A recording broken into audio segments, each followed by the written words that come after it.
La trampa de los 90.000 millones y el delirio de Kiev. Bienvenidos a De qué hablan Geo con Rodolfo. Hoy, sábado 20 de diciembre, empezamos con una cifra que debería hacer temblar a cualquier ciudadano europeo. 90.000 millones de euros. ¿Sí? Ese es el último tramo que la Unión Europea acaba de aprobar para el régimen de Kiev. De esto hablamos el día de ayer. Pero lo que no te cuentan en los telediarios es que este dinero no sale de los activos rusos recuperados, sino directamente del bolsillo de los contribuyentes europeos. El dinero de tus carreteras, de tu salud y de tus pensiones, lanzado a un pozo sin fondo. Hablemos de la codicia, matemáticas y mentiras. De la ceguera de la cúpula militar. La codicia es mala consejera. Mientras en Bruselas se venden estos 90.000 millones como el gran salvavidas, un oficial de las Fuerzas Armadas de Ucrania ha declarado a The Times que ese dinero no les durará ni un año. Según sus cálculos, la guerra devora 10.000 millones al mes. Lo que este oficial no ha entendido, o no le han querido decir, es que este no es un pago anual. Es el presupuesto total para el 2026 y 2027. Kiev se está gastando en un suspiro lo que debería durarle 2 años. Es ese préstamo fantasma, que es lo que realmente es una gran estafa a Europa y a los europeos. El nuevo jefe de la Unión Europea, Antonio Costa, ha sido muy claro en redes sociales. Es un préstamo. Pero aquí viene la trampa maestra. Bruselas dice que Ucrania solo tendrá que devolver este dinero si Rusia paga reparaciones. Seamos realistas y sin filtros.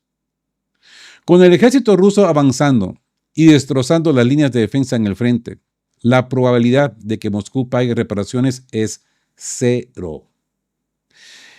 En el lenguaje llano, los líderes europeos le están regalando tu dinero a Kiev bajo una promesa que saben que nunca se cumplirá. Así es. Es el miedo a Euroclear, la conexión con Rusia. ¿Por qué no usaron los activos rusos congelados? Porque como hemos analizado en este canal, tienen pánico. Saben que tocar el dinero ruso activaría una bomba financiera en Euroclear que destruiría el euro. Por eso han preferido saquear los presupuestos nacionales. Han decidido que sea el ciudadano de Madrid, de París, de Italia o Berlín que pague la fiesta, antes que arriesgarse a una represalia legal de Moscú que no podrían ganar. Y es que, fíjense en la jugada. Kiev está indignada porque 90.000 millones les parece poco. Ojo, que haciendo aritmética simple, realmente son 50.000 millones porque 40.000 millones tienen que pagar al préstamo que le hicieron al G7. O sea que de 90.000 estamos hablando ya de 50.000. A menos que estos 90.000 ya sea el resultado de la deducción de este préstamo que le hicieron al G7. Pero no, son 90.000 millones. Igual. Les parece muy poco. Mientras el europeo medio se tiene que apretar el cinturón, ¿no? Esta desconexión es la que nos lleva a la pregunta que muchos de ustedes me han hecho en comentarios. Si este es el nivel de gestión, ¿por qué los países que sufren este saqueo no se van de la Unión Europea? ¿Qué es lo que realmente los mantiene encadenados a este barco que se hunde? Vamos a entrar en la sala de máquinas de la presión europea, pero antes hablemos de una hemorragia de dinero y el espejismo británico. De las cifras del abismo. Si creen que los 90.000 millones de los que hablamos son una solución para Ucrania, prepárense para la realidad. El diario británico The Times acaba de soltar la bomba matemática que en Bruselas intentan esconder. Ucrania quema $228.310 por minuto. Hagan la cuenta. Son más de 328 millones al día. Al año, las necesidades de Kiev multiplican por varias veces el préstamo que Europa acaba de aprobar entre sudores. Es que es una economía que ya no existe.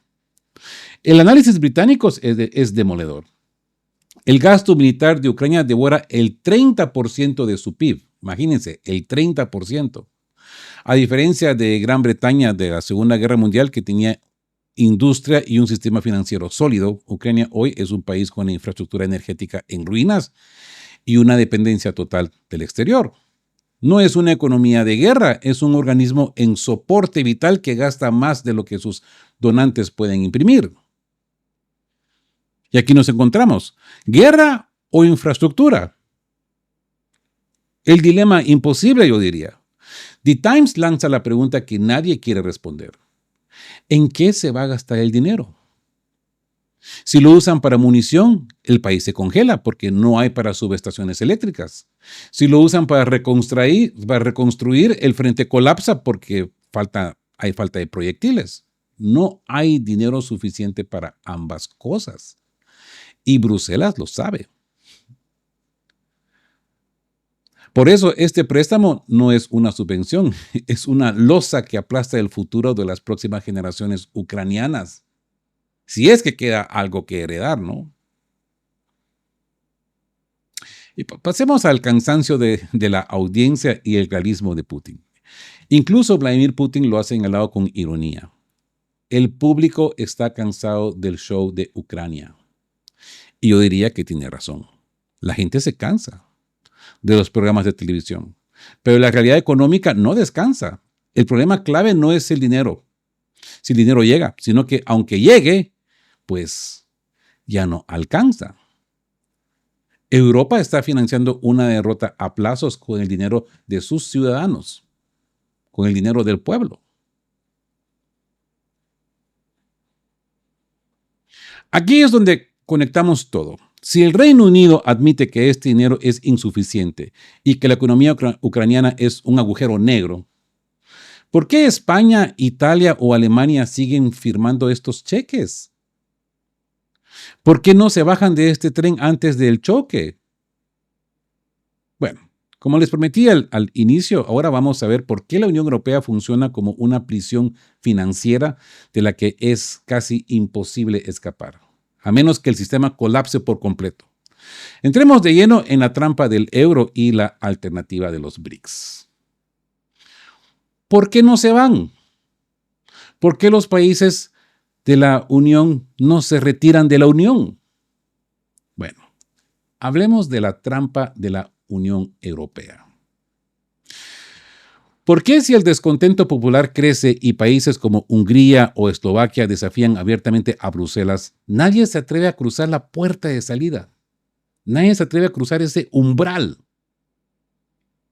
Hoy en De qué hablan Geo, desmantelamos la ilusión de la libertad europea.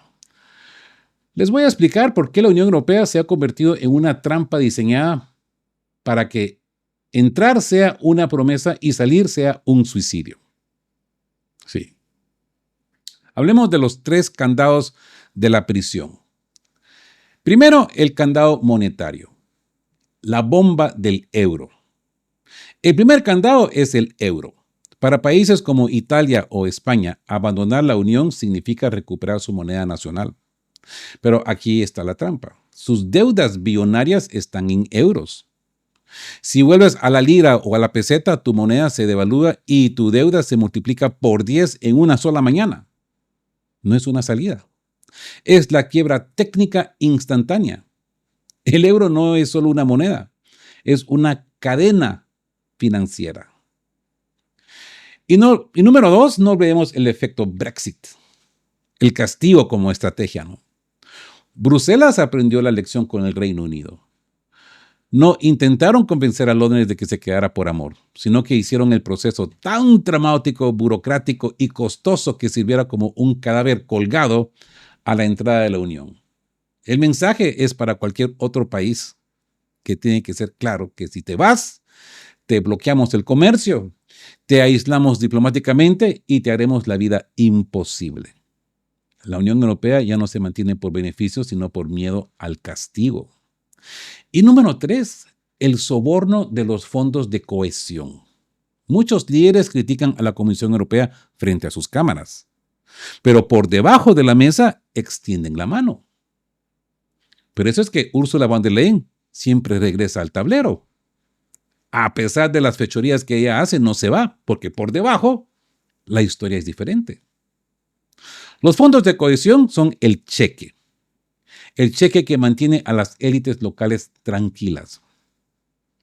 Países como los del este reciben miles de millones para infraestructuras que sus economías no podrían pagar solas. Es un sistema de dependencia. Bruselas te quita la soberanía, pero a cambio te paga las carreteras. Con buena suerte te las paga, ¿no? El problema es que el día que el cheque se detiene, ese país colapsa. Ahora entremos a un análisis sin filtro. La Unión Europea ha dejado de ser un proyecto de paz para convertirse en un bloque ideológico militar dirigido por burócratas que nadie eligió. La razón por la que no se van es que las estructuras del Estado están soldadas a Bruselas. Salir implica reconstruir un país desde cero, sin crédito internacional y bajo los ataques de los mercados financieros que responden, adivinen a quién. Correcto, a Washington. Si España intentara dar ese paso, se enfrentaría a lo que en De Qué Hablan Geo llamaríamos el dilema del puente roto. Y aquí les explico por qué. El activo estratégico de España tiene dos llaves que los BRICS, especialmente Rusia y China, valorarían muchísimo. Porque España es la puerta de entrada a Iberoamérica. España tiene la infraestructura financiera y cultural para conectar los recursos de Sudamérica, donde los BRICS están creciendo con Brasil a la cabeza. Con Europa, ¿no? Control del estrecho. España es el guardián de una de las arterias comerciales más importantes del mundo. ¿Y por qué sería un aliciente?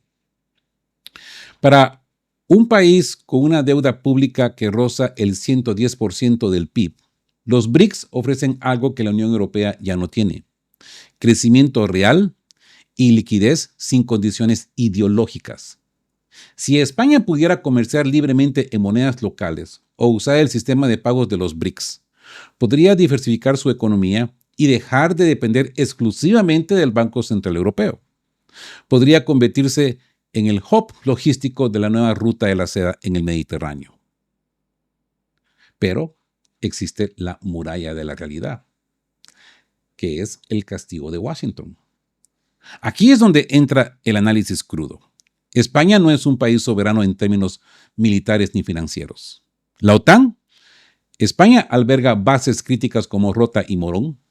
Cualquier movimiento hacia los BRICS sería visto por Washington no como una estrategia comercial, sino como una traición a la seguridad nacional de Estados Unidos. Y el BCE, el Banco Central Europeo. Como mencionamos antes, España está atrapada en el euro, así como muchos países que les gustaría dar este paso. En el momento que España sugiriera un acercamiento formal a los BRICS, el Banco Central Europeo podría dejar de comprar deuda española, provocando una quiebra inmediata del país, que podría ser un puente. Para hacer un puente necesitas que ambos lados del río acepten que cruces. Actualmente la Unión Europea está en una fase de desacoplamiento de China y de guerra abierta con Rusia. Si España intentara hacer el puente, Bruselas y Washington le cortarían los accesos. España pasaría de ser un puente a ser una isla bloqueada. España en los BRICS. El sueño de la soberanía frente a la realidad del vasallaje. Porque muchos se preguntan, y me lo han preguntado en comentarios, ¿y si España mira al este? ¿Y si usara los lazos con Argentina, Brasil y México para lograr un conector de los BRICS en Europa? La idea es brillante en el papel, pero en geopolítica de poder, España es un rehén. Ser un puente requiere soberanía y España hoy tiene su defensa entregada a la OTAN y su bolsillo entregado al BCE. Un acercamiento a los BRICS sería respondido con un ataque financiero que España, con su deuda actual, no podría resistir. Por eso vemos a los políticos ser más europeístas que nadie. No es convicción, es el miedo a que el amo les corte el crédito. Mi conclusión para ustedes es que España tiene el potencial para ser el país más importante del sur de Europa en el nuevo orden multipolar, pero tiene las manos atadas por una estructura de poder, la Unión Europea y la OTAN, que prefiere que España se hunda con el bloque atlántico antes de que prospere de forma independiente. Una pregunta aún más compleja. Si Rusia gana su guerra económica contra la Unión Europea, contra Euroclear, que tengo entendido afectaría el sector financiero de la Unión Europea, ya que se habla de billones de euros en compensaciones. Esto pues debilitaría al BSE, pues entonces para países como España obtener su salida, pues sería, pues ya que el BSE sería muy dañado, esta posiblemente sería una posibilidad de salida para España, ¿no? Yo diría que esta es una pregunta muy profunda y peligrosa de todo el tablero actual. En De qué hablan, Geo, entrar en este tema es como entrar en la sala de máquinas de un barco que se está hundiendo, ¿no? Imagínense, si Rusia gana la batalla legal y financiera por los activos congelados en Euroclear, cuestión de que ya los rusos empezaron a dar sus primeros pasos, principalmente ya iniciaron internamente con la corte de arbitraje, pero también ya han empezado a hacer pasos legales a nivel internacional, en cortes internacionales. Lo interno se va a finiquitar rápidamente. Lo internacional puede llevar años, pero al parecer, como se pintan las cosas, Rusia tiene un gran margen para poder ganar. No solo estaríamos hablando de una derrota diplomática si Rusia gana, sino de una reacción en cadena que podría desintegrar la capacidad del Banco Central Europeo. Por ejemplo, para mantener países bajo control como España, ¿no? Y aquí les explico la carambola financiera que esto provocaría. El colapso de Euroclear, y podríamos decirle el efecto dominó. Euroclear, con sede en Bélgica, custodia la gran mayoría de los activos rusos. Si los tribunales internacionales o las represalias rusas en su propio territorio obligan a compensar esos billones de euros, Euroclear entraría en quiebra técnica. Al ser el corazón de las transacciones de valores en Europa, el BCE tendría que imprimir billones para rescatarlo. Y esto crearía una inflación masiva. Inyectar esa cantidad de dinero de la nada para pagar una multa o compensación a Rusia destruiría el valor del euro. Y aquí el BCE perdería su bazooka. España se mantiene a flote porque el BCE compra su deuda, los famosos bonos. El BCE puede hacer esto porque el euro se percibe como una moneda estable y segura. Si el BCE se ve forzado a rescatar al sistema financiero por el desastre de Euroclear, su balance se volvería tóxico. ¿El resultado?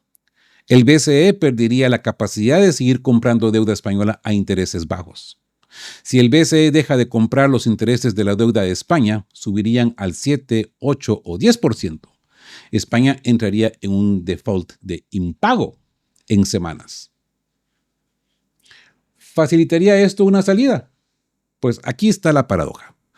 Cuando el BCE se debilite lo suficiente, España tendría dos opciones y ambas serían traumáticas. Hundirse con el BCE, aceptar una austeridad 10 veces peor que la de 2008 para intentar salvar al euro, o la salida forzosa, el default exit. Si el BCE ya no puede comprar tu deuda, la cadena que te ata a Bruselas se rompe por falta de dinero.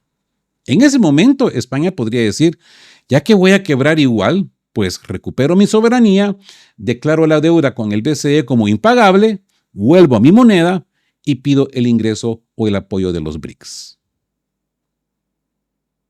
Entonces Rusia y el nuevo patrón, ¿no? Si Rusia gana esta guerra económica, demostrará que el euro no es una reserva segura.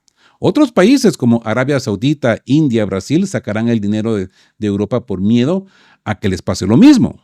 De esto hemos hablado en muchas oportunidades, ¿no? España se caería en un bloque sin dinero y sin prestigio. En ese escenario, los BRICS ya no serían solo una opción, serían el único salvavidas disponible. Así que este sería el fin del chantaje del BCE. Atención a esto, porque es el secreto que Bruselas no quiere que sepas. El poder del BCE sobre España se basa en una sola cosa: su capacidad de imprimir euros creíbles para comprar su deuda. Pero si Rusia gana la batalla por Euroclear y las compensaciones billonarias se hacen efectivas, el euro deja de ser una moneda de refugio. Si el BCE se desangra rescatando a sus propios bancos por el robo de los activos rusos, ya no tendrá dinero para rescatar a Madrid. Y en ese momento, la cadena se rompe. España dejaría de ser un rehén por una razón muy simple: el captor se ha quedado sin balas. Una derrota de la Unión Europea frente a Rusia en el sector financiero es, irónicamente, yo diría, la única ventana de oportunidad para que países como España, Eslovaquia, Hungría, Bulgaria recuperen su soberanía antes de que el barco se hunda por completo. En conclusión, yo diría que Rusia no está tratando de destruir a Europa con misiles, como se les expone. Está esperando que el sistema financiero europeo se ahorque con su propia soga: el robo de activos. Si el BCE cae o se debilita críticamente, el incentivo para quedarse en la Unión Europea desaparece, porque ya la Unión Europea ya no tendría el caramelo, el dinero fácil para ofrecer. Ahora, para seguir más adelante, quiero darles referencias claves para que puedan, pues, ustedes hacer su propia investigación sobre el riesgo sistémico. Para que vean que esto no es una teoría de conspiración, sino un temor del propio sector financiero europeo.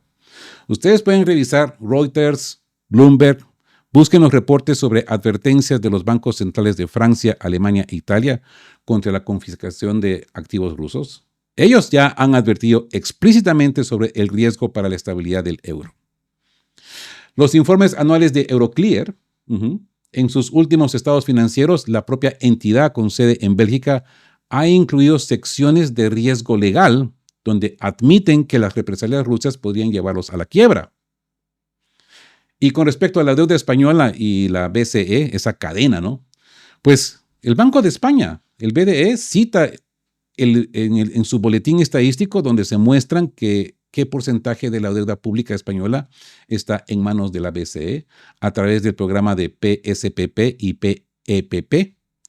Verán que es casi el 30 al 40% de su deuda que pues se sostiene, deuda de la que sostiene Bruselas.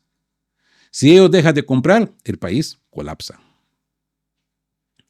La Autoridad Independiente de Responsabilidad Fiscal, sus informes sobre la sostenibilidad de la deuda a largo plazo son demoledores y confirman la dependencia absoluta de los tipos de interés del BCE.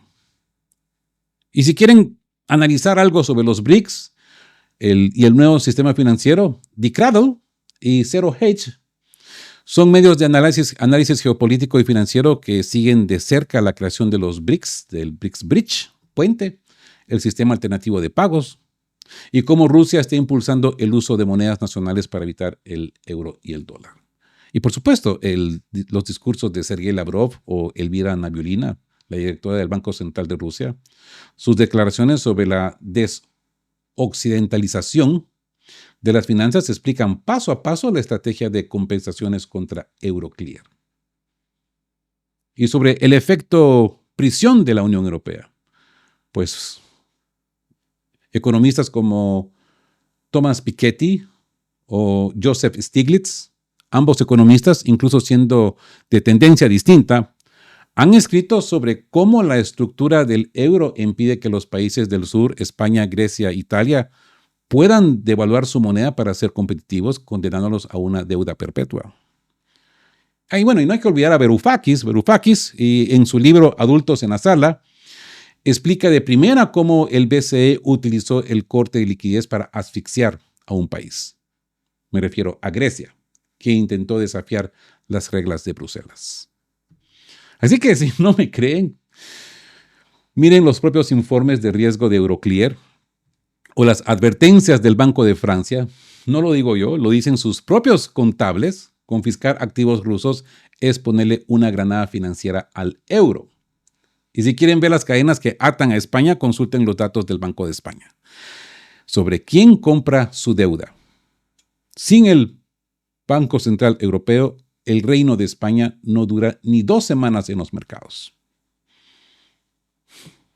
Así que si quieren profundizar, busquen el concepto de soberanía monetaria y compárenlo con los informes de la AIREF en España. Ahí entenderán por qué son rehenes de una moneda que ustedes no controlan. Me refiero a los españoles.